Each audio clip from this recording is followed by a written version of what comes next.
எதுக்கு யாருமில்லாத இடத்துக்கு கூட்டிகிட்டு வந்திருக்க? மச்சான், அவங்ககிட்ட ஒரு ரகசியம் சொல்ல போகிறேன். எனக்கு பறக்கிற பவர் கிடச்சிருக்கு. என்னடா வளர்ற? இப்போ பாரு, பறந்து காட்டுறேன்.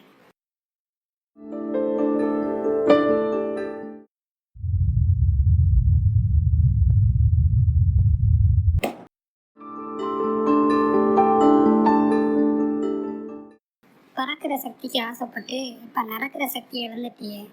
ஏன் தப்பு தாண்டா. பறக்கிற ரகசியத்தை யாருக்கிட்டையும் சொல்லக்கூடாது. அப்படி சொன்னால் உடனே பறக்கிற பவரை பறிச்சிடுவோன்னு மேலே இடத்துல சொன்னாங்க.